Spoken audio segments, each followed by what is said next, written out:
एक अम्बरीश नाम के एक छत्र सम्राट राजा थे। इनके राज्य में कितना आता था? बोले तीनों लोक। पृथ्वी पर 7 द्वीप हैं, जिसमें से एक द्वीप पे हम लोग रहते हैं, जिसको जम्बू द्वीप कहते हैं।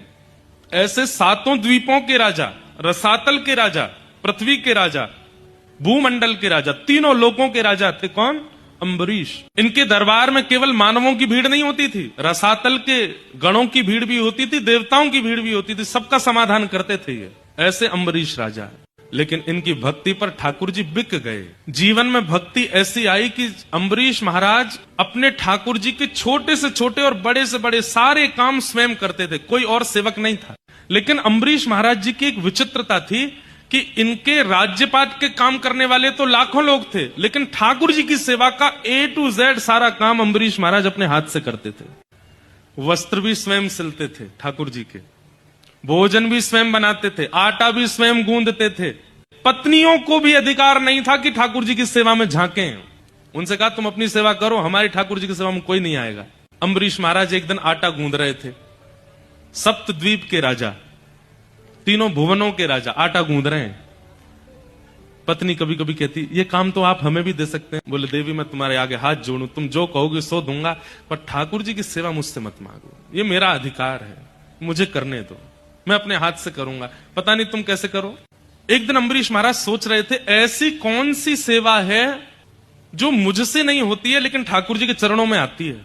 तब विचार करने लगे, मंदिर मैं साफ करता हूं, वस्त्र मैं बनाता हूं, इत्र मैं लगाता हूं, चंदन मैं घिसता हूं, यहां तक कि ये तक सोच लीजिए कि जो ठाकुर जी की भोग में पदार्थ आते हैं उनकी खेती भी स्वयं करने जाते हैं, स्वयं ही सब्जी बोते हैं, स्वयं ही धान लगाते हैं, स्वयं ही आटा आदि सब कुछ स्वयं ही करते हैं, कोई बाहर की वस्तु नहीं।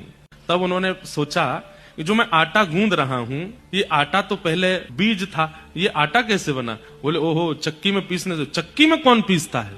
महामंत्री को बुलाया, बोले हमारा आटा कहां से पिस के आता है? बोले महाराज जी ये तो बाहर एक चक्की वाले हैं, उनके यहाँ आटा चक्की पे पिस के आता है। बोले उनसे कहो चक्की हमारे घर में लगवा दें। सुन करके मंत्री महामंत्री सब सिर पकड़ के बैठे। बोले महाराज वैसे ही आप इतने सारे काम कर, अब आटा भी आप ही पीसेंगे? बोले जितना कहा जाए उतना करो, चक्की मंगवाओ। चक्की आई, अम्बरीश राजा आनंदित हो रहे हैं, आहा अब आटा भी मैं ही पीसूंगा। चक्की लगाने के बाद में उसमें गेहूं डाले, चक्की पीस रहे थे। इतने में ठाकुर जी प्रकट हो गए, शंख चक्र गदा पद्मधारी श्रीमन नारायण भगवान चक्की पीसने से प्रसन्न होकर प्रकट हो गए अम्बरीश राजा के। अम्बरीश मैं तुमसे बहुत प्रसन्न हूं, मैं तुमसे बड़ा आनंदित हूं, तुम्हारी भक्ति तुम्हारी सेवा ने मुझको लूट लिया है। तुरंत अम्बरीश राजा क्या बोले, भगवान अभी कुछ गेहूं रह गए हैं, अभी आप वापस चले जाओ, वापस जाके विराजमान हो जाओ, पहले सेवा पूरी कर लूं, आटा गूंदना है, भोग का समय हो रहा है, मुझे आटा गूंद करके फिर बढ़िया रोटी सब्जी बना करके आपका भोग भी लगाना है। अब आप बीच में आकर के विक्षेप कर रहे हैं, समय बढ़ जाएगा, भोग का समय निकल जाए, अभी आप जाओ यहां से, तुरंत जाओ, बाद में आना, जब मैं फ्री हूं तब आना।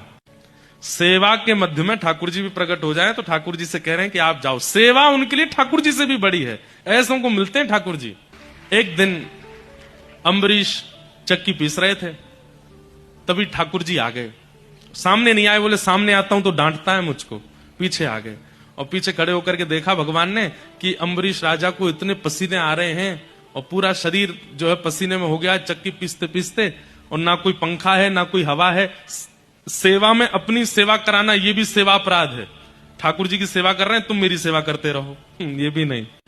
तब भगवान ने मन में विचार किया और अपने पटका से ठाकुर जी ऐसे हवा करने लगे। तभी अम्बरीश जी ने देखा कि उनको चंदन की सुगंधी आ रही है, आहा बड़ी सुंदर सुगंधी, बड़ी सुंदर व्यार हवा की आ रही है। थोड़ी देर के लिए रुक गए, अचानक नेत्र खोले, मेरी सेवा रुक गई, कौन कौन हवा कर रहा है? पीछे देखा तो ठाकुर जी हवा कर रहे थे अपने पटका से। अम्बरीश तुम इतनी सेवा करते, देखो कितने पसीने आ रहे हैं। भगवान मैं ये सेवा आपको प्रकट करने के लिए नहीं कर रहा, आपको प्रसन्न करने के लिए कर रहा हूं, ताकि आप राजी रहकर के खूब प्रेम से प्रसाद पाओ, सो उठो, स्नान करो, खूब आनंद करो, मेरे राजभवन से कभी ना जाओ।